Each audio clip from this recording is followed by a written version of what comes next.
எல்லாருக்கும் வணக்கம். நான் Vijay Karthik. Duty to express our opinion அப்படிங்கிறது ஒவ்வொரு மனிதனும் கடைபிடிக்க வேண்டிய ஒன்று அப்படின்னு நான் நினைக்கிறேன். அதோடைய விளைவு தான் இந்த விஜய் கார்த்திக் கார் அப்படிங்கிற சேனலை பார்த்துட்டு இருக்கீங்க. இன்னைக்கு ஒரு முக்கியமான டாபிக் பார்க்க போகிறோம். வாங்க வீடியோக்குள்ளே போய் டீட்டெயிலாக பார்க்கலாம்.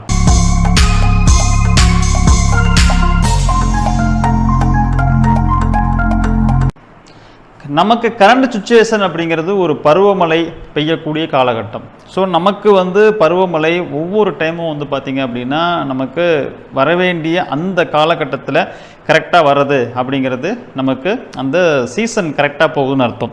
இது நமக்கு எல்னினோ லானினா அப்படிங்கிற இதனுடைய லானினாவுடைய நமக்கு தாக்கம், எல்னினோவுடைய தாக்கம், இதனுடைய விளைவாக இங்கு நடக்கக்கூடிய பருவ வேறுபாடு என்பது நமக்கு 20 ஆண்டுக்கு ஒரு முறை இது நடக்கும் அப்படின்னு சொல்லி நமக்கு அந்த வானிலை ஆராய்ச்சி பண்ணக்கூடிய புவியியலை ஆராய்ச்சி பண்ணக்கூடியவங்க நமக்கு சொல்கிறாங்க. ஆனால் இப்போ என்ன ஆகுது அப்படின்னா நமக்கு புவி வெப்பமடைதல் அதனுடைய காரணமாக இப்போ என்ன ஆகிட்டு இருக்குன்னா நமக்கு அந்த 20 ஆண்டுக்கு ஒரு முறை வர வேண்டிய சின்ன சின்ன சேஞ்சஸ் மறுபடியும் அது என்ன ஆகும், பழைய மாதிரியே வந்துடும். இப்போது அப்படி இல்லாமல் அது அப்படியே 10 ஆண்டுக்கு ஒரு முறை 5 ஆண்டுக்கு ஒரு முறை அப்படியே மாறிட்டே வருது. நமக்கு இதனால் பெரிய பேர் ஆபத்து காத்திருக்குது அப்படின்னு சொல்லிட்டு தான் நமக்கு குளோபல் வார்மிங் பற்றிலாம் அவேர்னஸ் கிரியேட் பண்ணுறாங்க. ஏன்னா நம்ம இந்த பூமியில் 27 பகுதி தான் நம்ம லேண்டு, பாக்கி பகுதி எல்லாமே நீர் தான். நம்ம உடல் கூட பார்த்திங்கன்னா 27 பகுதி தான் தசைகள், இதெல்லாம் பாக்கி எல்லாமே நீர் தான்.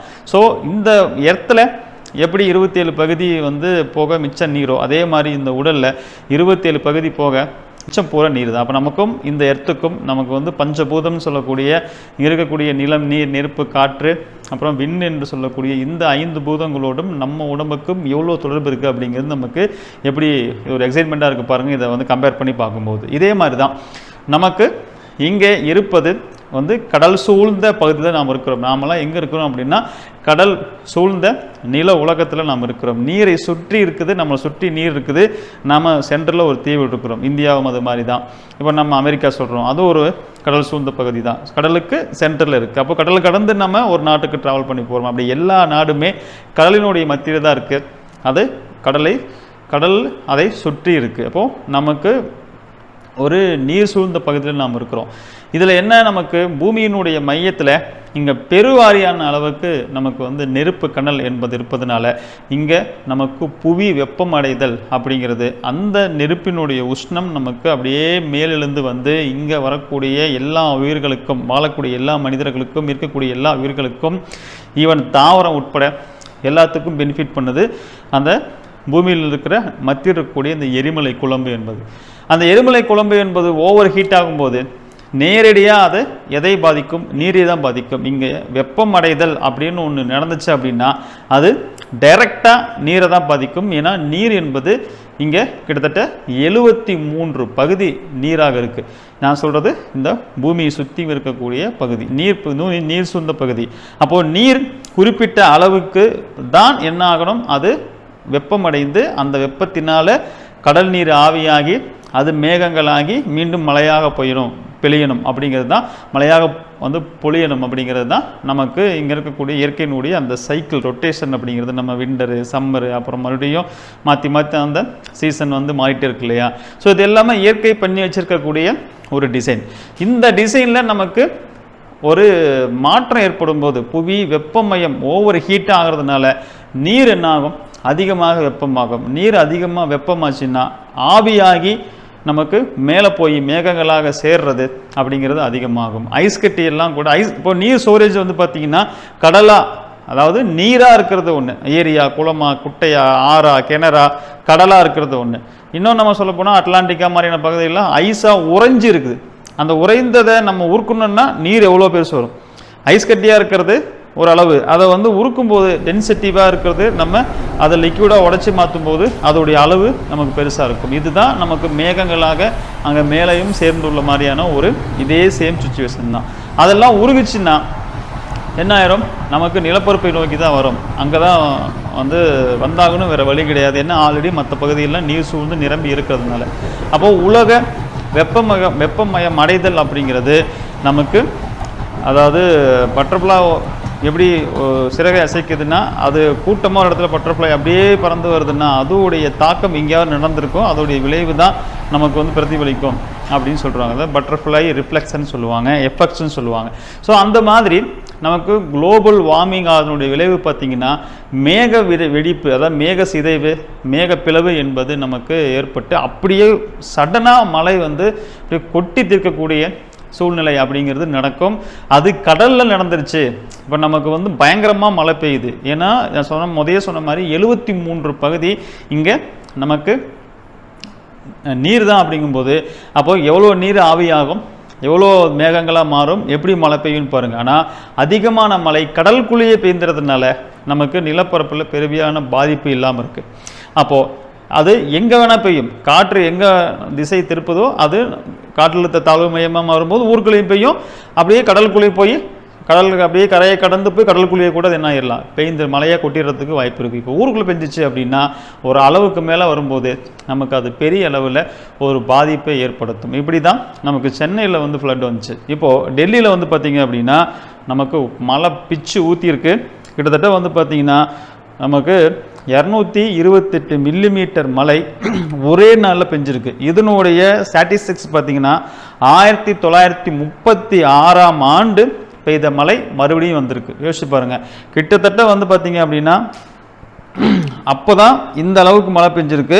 அதுவும் இதே ஜூன் மாதம். இதே ஜூன் மாதத்தில் தான் 1936ஆம் ஆண்டு வந்து நமக்கு பெய்த மழையினுடைய அளவு பார்த்திங்கன்னா கிட்டத்தட்ட 235.5 மில்லிமீட்டர் கனமழை வந்து அப்போ பெய்ந்தது.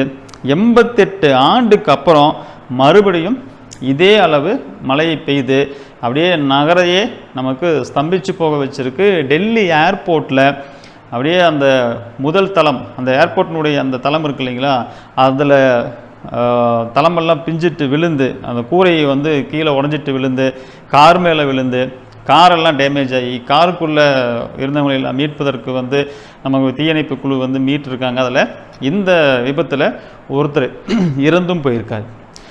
இது அடுத்தது வந்து பார்த்திங்கன்னா வழக்கமாக நமக்கு வந்து இந்த மாதிரியான இப்போது நான் சொன்ன மாதிரி இது மழை சீசன் ஆரம்பிக்கக்கூடிய தருணம். இந்த தருணத்தில் நமக்கு வந்து 80.6 மில்லிமீட்டர் மழை என்பது ஆண்டுதோறும் பெய்யும். ஆனால் இப்போ சூழ்நிலை என்னென்னா கிட்டத்தட்ட 228 மில்லிமீட்டர் மழை.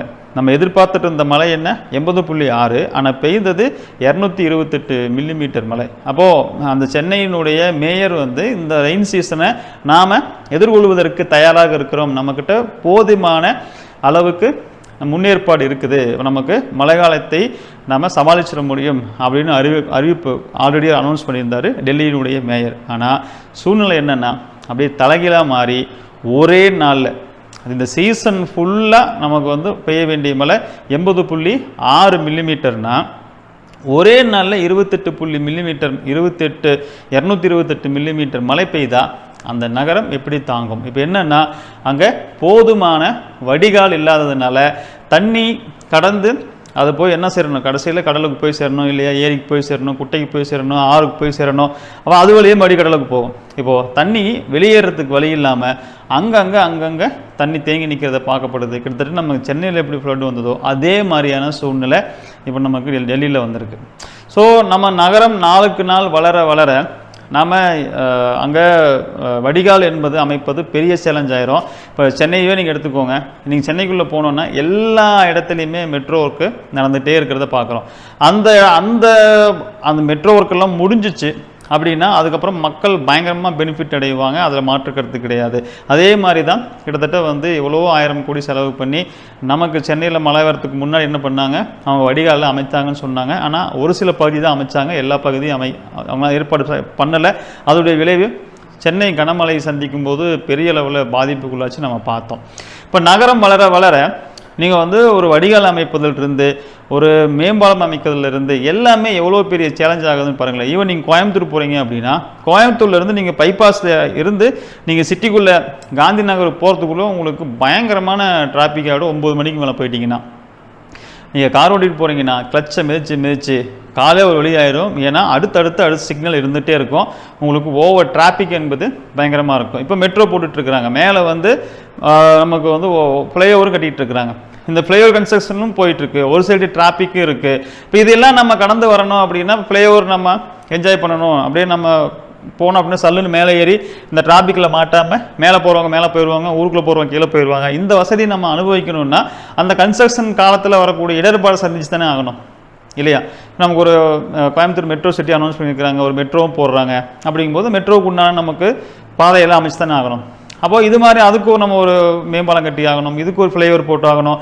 இது மாதிரியெல்லாம் நமக்கு ஒரு வசதி வரணும் அப்படின்னா அந்த கன்ஸ்ட்ரக்ஷன் அந்த கட்டுமானத்துக்கு உண்டான காலகட்டத்தில் வரக்கூடிய இடர்பாடு இருக்குது இல்லைங்களா, அந்த சேலஞ்சை நம்ம சந்திச்சு தான் ஆகணும். இப்போ சென்னை மாதிரி ஒரு ஏரியா தமிழகத்தினுடைய அது கேபிட்டலு, டெல்லிங்கிறது இந்தியாவினுடைய கேபிட்டலு.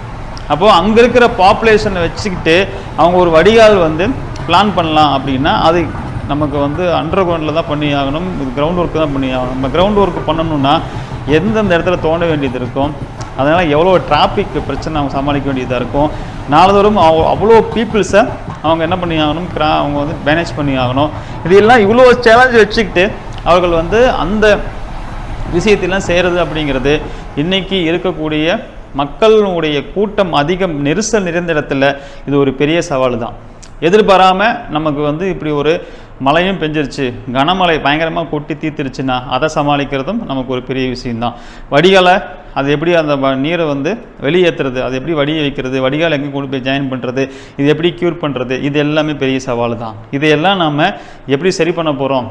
ஏன்னா நமக்கு பாப்புலேஷன் நம்ம இந்தியாவுடைய பாப்புலேஷன் நமக்கு தெரியும், வேர்ல்டில் ஃபஸ்ட்டு வந்துட்டோம்.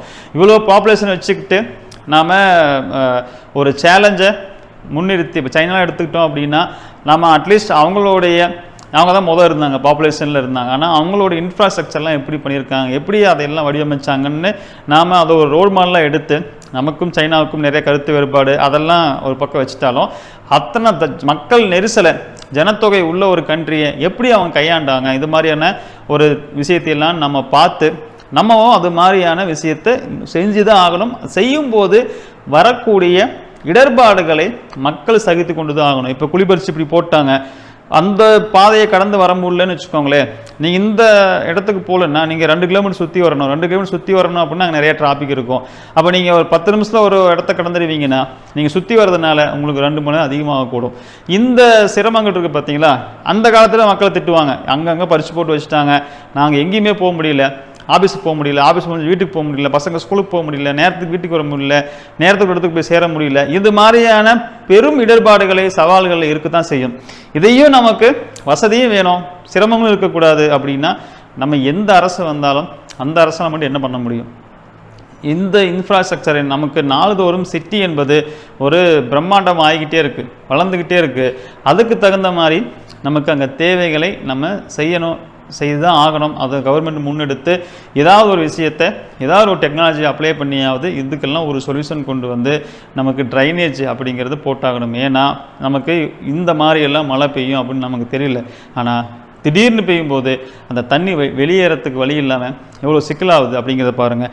இதில் என்னென்னா டெல்லியினுடைய வெப்பநிலை இந்த கனமழையின் காரணமாக கிட்டத்தட்ட வந்து நமக்கு 3.2 டிகிரி வெப்பநிலை குறைஞ்சு அங்கே வந்து 24.7 டிகிரி வெப்பநிலையாக இருக்குது. இது மக்கள் அந்த குளிர்ச்சி அந்த கிளைமேட்டை என்ஜாய் பண்ணுறதா இருந்தாலும், ஆனால் இந்த வடிகால் பிரச்சனை, தண்ணி தேங்கி நிற்கிற பிரச்சனை, மழை ஊற்றி இப்போ வந்திருக்கிற இந்த இடர்பாடு அப்படிங்கிறது மழையினால் விளைந்த இடர்பாடு என்பதை நம்ம ஒரு பக்கம் சந்திக்கிறதுக்கு திணறிட்டு தான் இருக்கிறோம். அப்படிங்கிறதுல எந்த மாற்று கருத்துமே இல்லை.